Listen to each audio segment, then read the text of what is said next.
Bluejay Mining describes itself as Greenland's premier mining exploration and development company. It also has interests in Finland. I am delighted to be joined by the executive chairman, Robert Edwards. So, Robert, what prospects does the company have at the moment? And more importantly, what prospects do shareholders have of actually getting their money back? Thank you, Sarah, for the introduction. So let me briefly describe what Bluejay is. Bluejay has a vast portfolio of exploration assets in Greenland and Finland. We are exclusively focused on the battery metal space. We have assets of scale, and particularly in Greenland. And in Finland, we've got a tighter portfolio in former mining districts. So we have proven mineral provenance.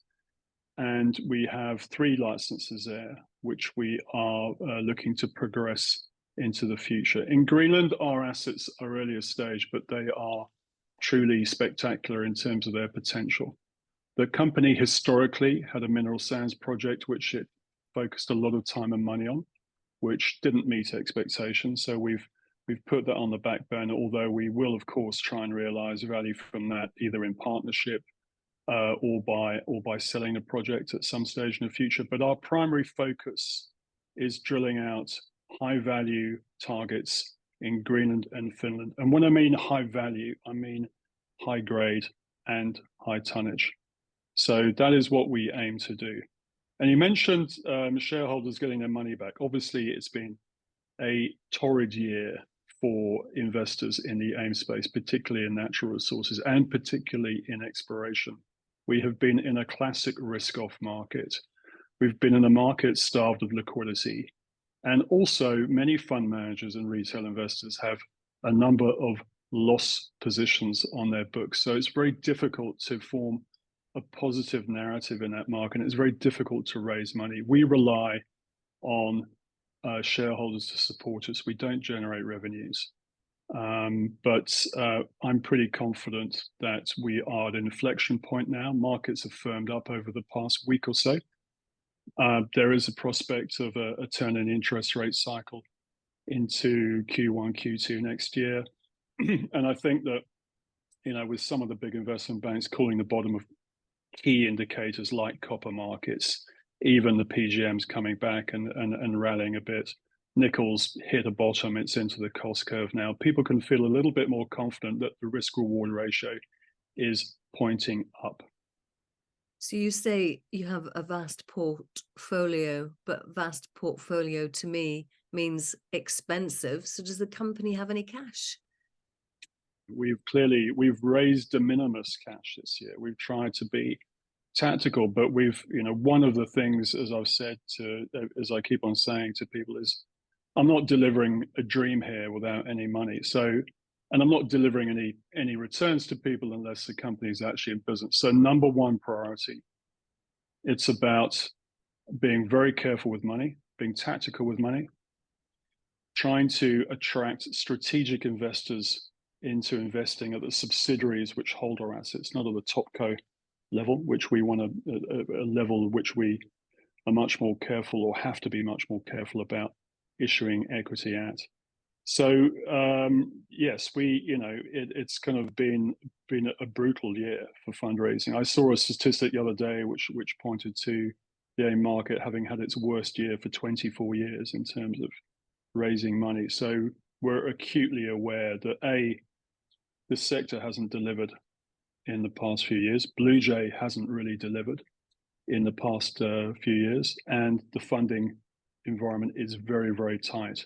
So we're juggling all these risk factors simultaneously. But I think after having gone through the last year, basically in this seat, in this company, in this market, actually, I think that 2024 and 25 are going to be spectacular years in terms of what we can deliver if we have the cash. But to answer your question, no, we're not swimming in cash. I'd challenge you to find any junior that has a large balance sheet at this point in time, but we are super careful with how we use that.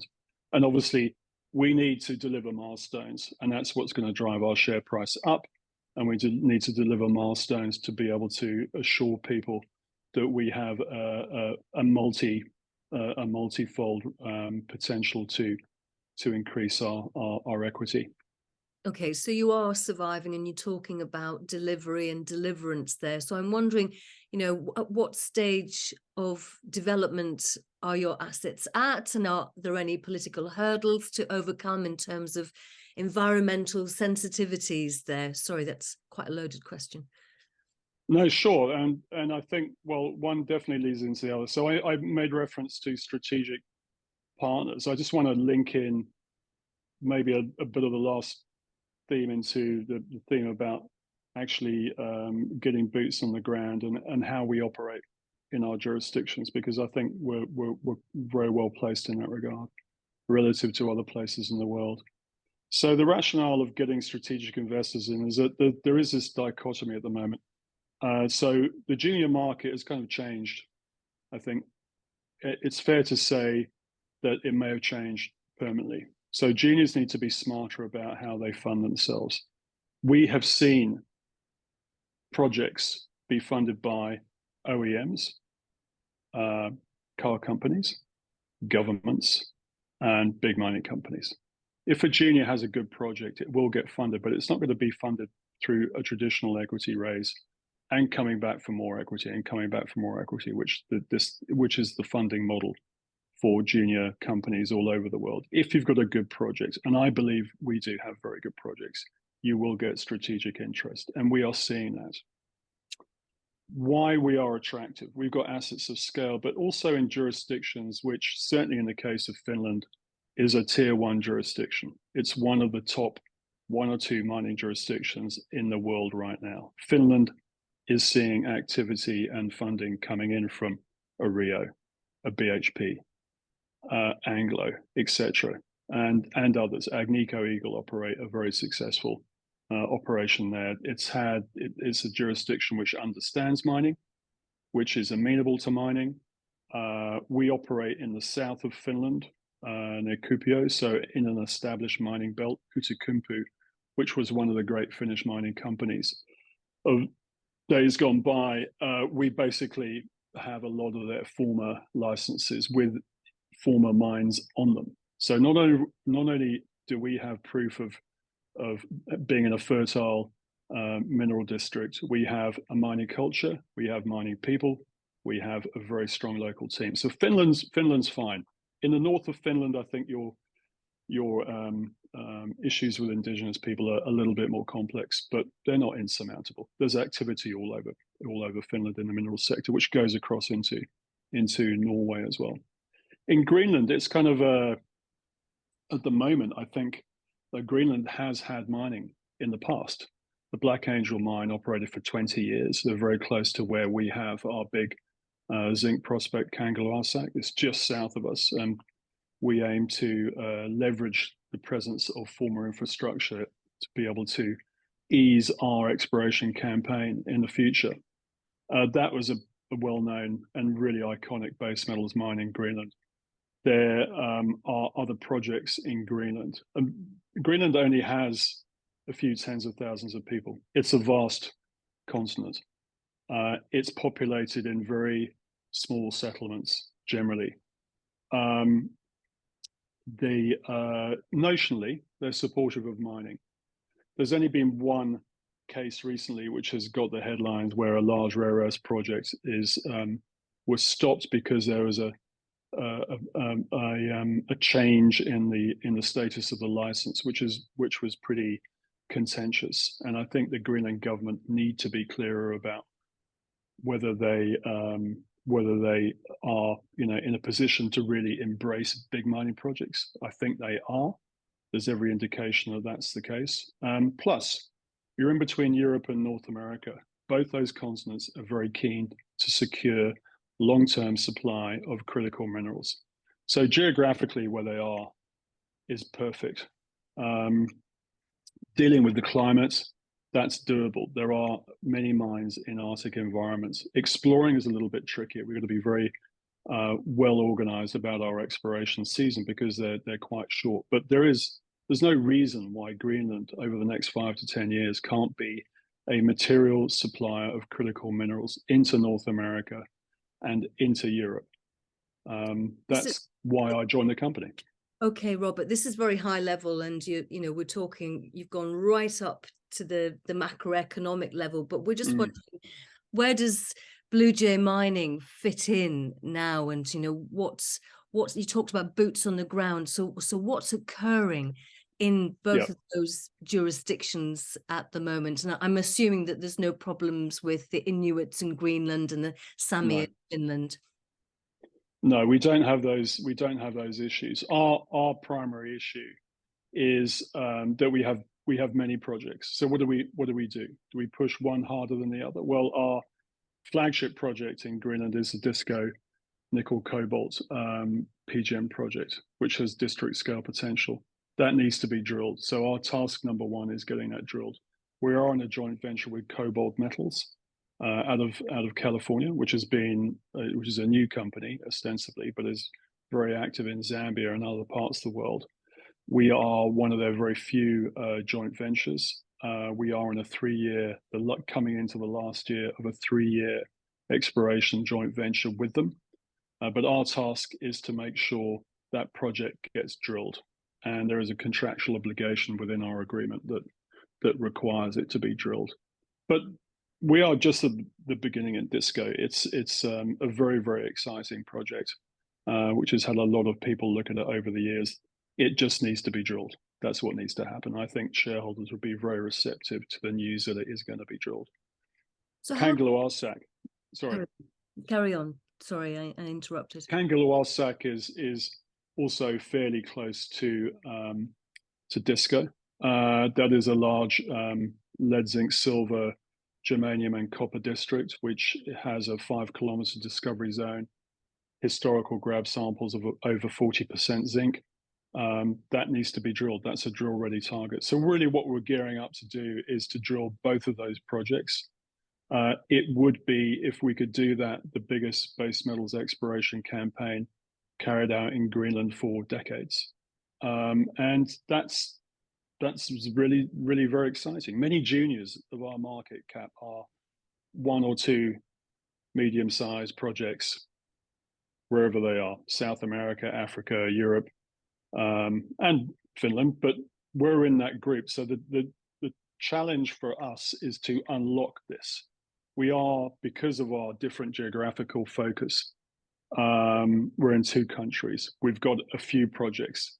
The trick for us, having many children to feed and to finance, is which projects do we push the hardest, which are going to drive the greatest value quickest, and which projects can we partner in, particularly in a market which isn't in the mood to throw risk money at juniors, particularly when a lot of shareholders have put money in at higher levels. That's the real challenge. But I think with our portfolio, we can start unlocking bits of this. We have the team to do so. Yeah. Are you having any partnership conversations with peers yet? Yes, we are. Yeah, we are. That's my job number one, to deliver that. So just picking up on something, I'm just wondering, how good is the company at recognizing when a project is not economic? Because you've abandoned the Dundas ilmenite deposit as not being economic. So will the company be more prudent, because a lot of money was sunk into Dundas? Yeah. So I have a history in new business, and in a big mining company, one of the keys is to not be afraid to kill something early on. You have to make a decision. You have to ask yourself, can this project ever be a mine? Does it have sufficient grade? Grade is key. Does it have sufficient tonnage? If it has those 2 components, it would potentially support the capital cost of building a mine. And would it generate a sufficient return for funders to get their money back and to make an attractive return?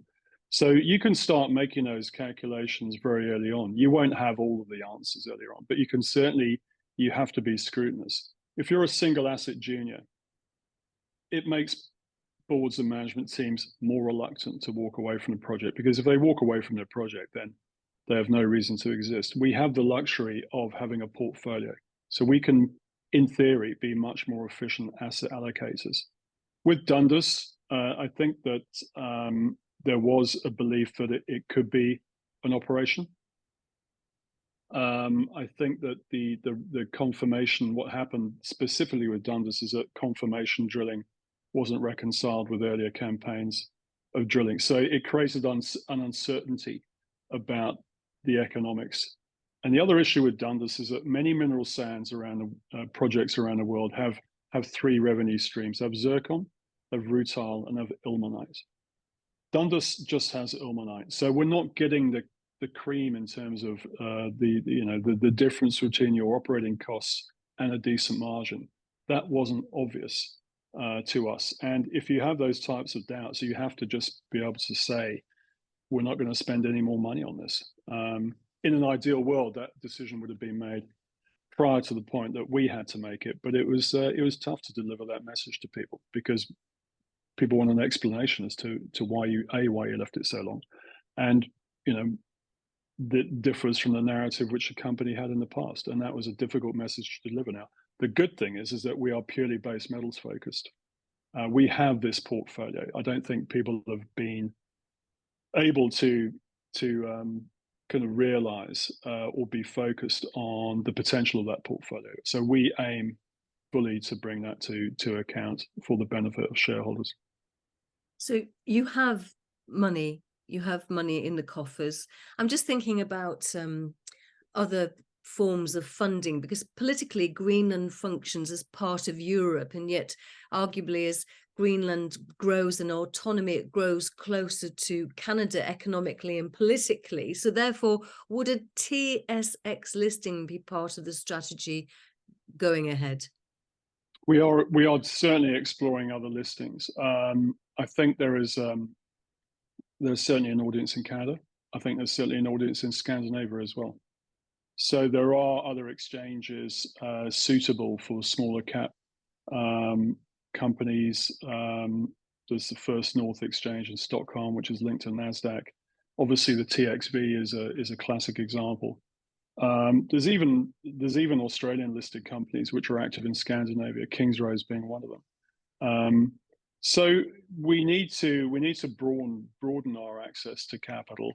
I think that AIM is certainly useful, but boy, has it taken a clobbering over the last couple of years. So we need to certainly widen our narrative. So one of the strategics that we talk to in North America, I know it would greatly help us if we had a North American listing, if we had an angle there, and I think there is, given obviously the geopolitical angle which you're pointing to. But Scandinavia is also, I think Greenland resonates with Scandinavian investors. There are Scandinavian service providers active in Greenland, construction companies, shipping companies, logistics supply companies. So that makes sense, yes. So it all sounds very exciting and quite idealistic, but let's get realistic. What should we be expecting in terms of near-term news flow?